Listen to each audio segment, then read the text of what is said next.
Okay, good evening and welcome. And if there are any people outside the auditorium, there's a better view inside.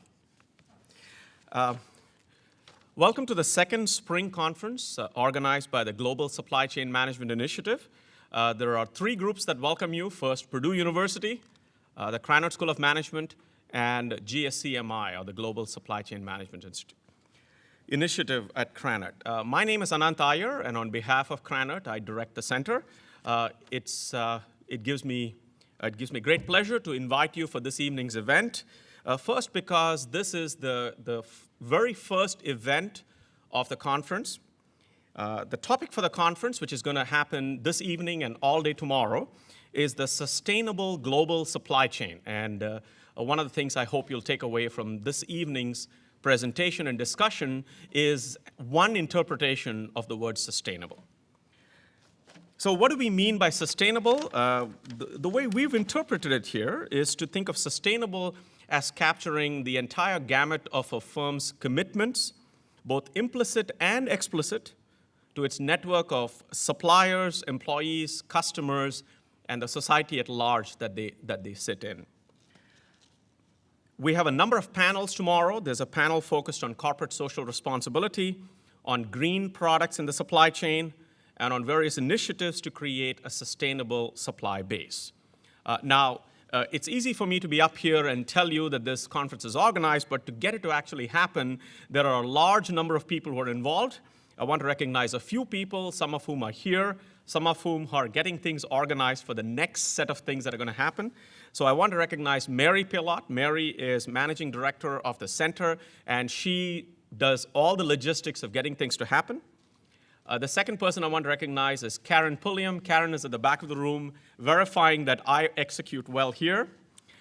There's a large number of students. There are 60 graduate assistants and Krannert MBA students who are going to assist in getting this to happen. So if you have any problems, any questions, just catch somebody whose tag says host or ambassador. They're here to help you.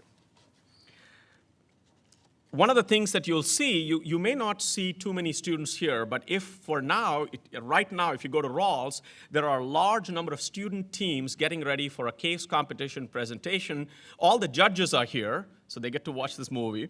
But there are a set of 10 undergraduate teams, teams of 4 people, and 9 MBA teams. The 10 undergraduate teams are all teams from Purdue. The 9 MBA teams are teams that have flown in from all over. The farthest is a team that's flown in from Beijing to take part in the case competition. One of the reasons we're doing this case competition is to increase interest in the issue of sustainable, in the issue of the supply chain, and in this whole mix of what companies need to do to be both profitable as well as figure out a way to be responsible. And that's the balancing act that we're trying to capture. So anyway, in order to get this to happen, one of the companies that played a big role was Starbucks. Tim Kern is here, and Sue Mecklenburg, who's going to come in tomorrow, provided us a context to talk about the Starbucks decisions within the supply chain. So we thank them to help get that happen. I'm thrilled that today's keynote speech and movie presentation is being made by Professor Paul Goodman. It's an interesting film which should make one ponder as to how much technology you need for things to really get executed perfectly. And I think Paul manages to capture this whole issue from his vantage point. Our goal with this presentation is certainly to elicit a question and answer and a discussion. We're an educational institution. We hope that this discussion continues way after this event ends today. Now, of course, with all of these things, you've got to have support from a lot of your faculty and various entities that can provide some funding to get this to happen. So the event today would not have happened without the assistance of the Purdue Cyber. So at this point, I want to request Greg Hundley, director of the Purdue Cyber, to both say a few words as well as introduce Paul Goodman. Just in terms of the format, following Greg's comments, we'll invite Paul Goodman to say a few words and set up the movie. A movie presentation followed by a question and answer discussion. So, Greg, take it away.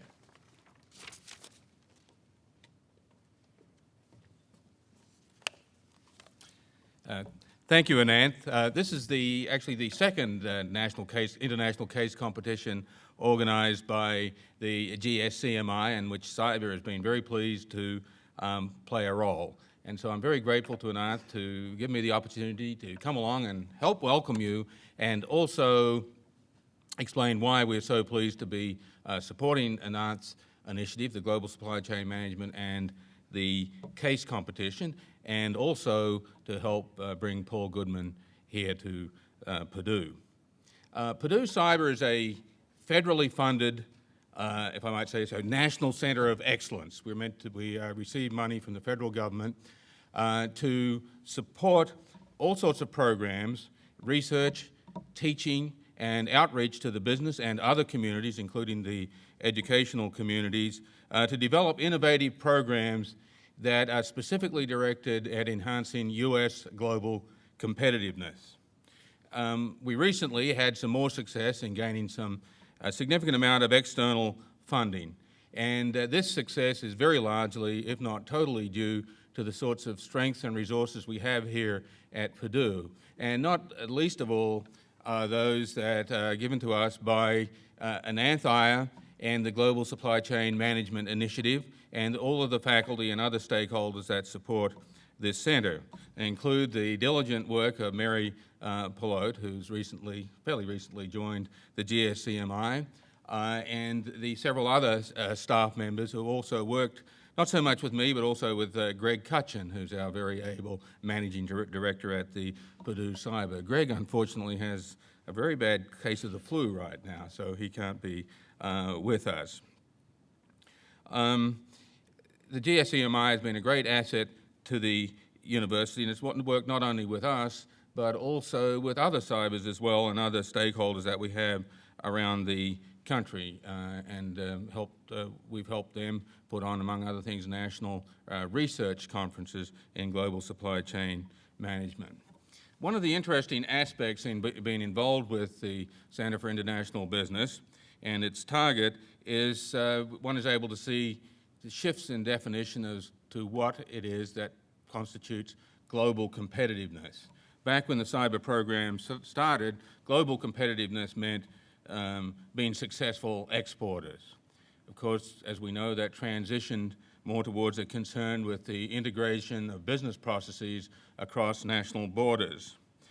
More recently, however, even though the integration process is so important, as epitomized by our concern with global supply chains, we've tended to also become interested in that tension between attention to integration and concern for local conditions and the societies in which global supply chains and businesses are a part. The global supply chains, as we're now studying them, or the center is studying them, I think are now seen more as being also embedded in local communities and in societies as a whole. And this is very much the theme of this conference. I know that these issues are of concern to the students here, who are the main beneficiaries, and also, I think, do much of the work together in putting on this conference. I think the matters that you're going to be discussing here and the skills that you're going to further develop are going to be extremely important in building competitive businesses, successful careers, and also, and particularly importantly, sustaining the environment and building societies around the world. These are often seen as competing ends, but I think we all agree that there are really no trade-offs there. So given those issues, it's particularly, I think,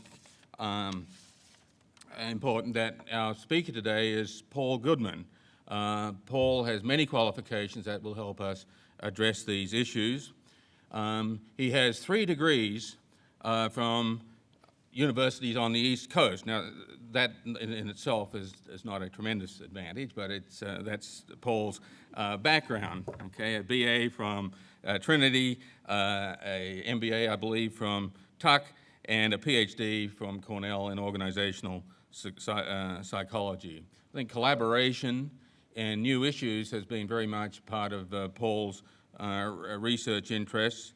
His current research is examining new forms of work groups, knowledge exchanges, organizational errors, and organizational linkages. Paul has published a large number of books and many articles. He's a fellow of the Society of Industrial and Organizational Psychology, and I was there when in 1981 he won, 2001, he won the Distinguished Educator Award at the Academy of Management. He holds a number of positions at Carnegie Mellon University. I know that he's been extremely active in Carnegie Mellon's international programming and in their very pioneering efforts at taking that particular institution and higher education in general to all parts of the world. I think we all agree with the idea that higher education is going to have to become more global in very significant ways, and I think what Paul Goodman and his associates at Carnegie are most definitely doing is leading the way there. He serves on many major national bodies in an advisory capacity. I might also note that he, as a distinguished academic, he has mentored 20% of the organizational behavior and human resources group's faculty here at Purdue. That 20% is a very large percentage, of course. We have 10 people in the group. The two people are Professor David Scorman and Professor Ranga Ramanujam, who I think are two of my most valued colleagues, I might say without any fear of contradiction. Paul, I know, has also been very interested in making movies. He doesn't know this, but I think I may have been one of his first customers. He's produced a significant number of interesting productions for help in the classroom over a number of years, and I've used several of these, and I've been a long-time user of them. He has produced the TV-level documentaries, and what we're going to be talking about today is, I think, part of one of these. So Paul Goodman, I think, epitomizes and has many things to say about all those issues that we're going to be discussing tonight. So without further ado, I'd like to turn it over to Paul Goodman, who will be talking about his movie, Dubber Wallace. Thank you.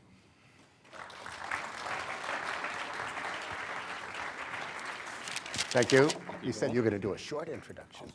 Oh, my God. That's right. No, I'm only kidding you. Well, it's very nice to be here. There are good schools in the East Coast, just in case you wanted to know that. I had to pick that one up and kind of work that. But so it's nice to be here, and Anant's done a great job in setting up the conference, and I'm sure it's going to be an exciting event. And it was very interesting when he asked me to come and give a talk, in the sense that, actually, both of our films are about large-scale distribution systems. So, and I must say, I've been a professor for a long time, and one of the things that has bothered me, and I mean this in a very positive way, is that we do everything with words and text and writing books and all this kind of stuff. And so around 1990, I've always had an interest in films. I said, well, we ought to kind of move much more towards thinking visually how to do things and how to think about the world. And so because of that, I switched to building films. And if you know Studs Terkel's book, I'm sure many of you know it, called Working. It's this wonderful book about portraits that he's drawn. In many ways, we've done the same things by doing kind of interesting portraits on nurses and on waitresses, more kind of unusual occupations like the Cornell Women's Rowing Team, stone carvers. We've done some string quartets, both in Latin America and in Asia, which are, they play instruments, but in a very kind of different way. So it's been fun to do that, and a natural kind of movement from doing that was to move towards doing documentaries, which are very different from building educational films. So that's been a lot of fun. The theme in all our documentaries, of which 2 have been on PBS and some other being built, is that we're looking at very large-scale work systems. And these work systems are very successful in most cases. And they have no technology, basically, or very little technology to drive them. They have very few of the management practices we teach at Krannert or at Carnegie Mellon, so it's both East and Midwest, but they're still incredibly successful. So the one we're looking at, these people do 1 million units a week, and their reliability is like 98 to 99%. They don't miss. The people who are doing it are 4,000 people who are not particularly, maybe 6th or 7th grade education, but it kind of is this large-scale system that works. We've done a similar film on a different topic in Brazil. So I want to go back to what I said before about kind of thinking about things visually. So what I'm going to do is we're going to show the film, not the whole film, because actually I want to engage you in a discussion about it. So I'll show it for about half an hour to 35 minutes. And what I want you to do is to think about what's going on, but more important is why does it work? So this is a large-scale, relatively complicated distribution system in a large city that's very dense. And just you'll look at some of the images of the city, and you'll see that it's a very complicated place, but this thing works. And so the question that I want you to think about, and that's what will open the conversation, is kind of what's your view about why it works? So the process then is we're going to see the film. I'm done. We're going to see the film. We're going to have kind of a discussion with you about those kind of questions, and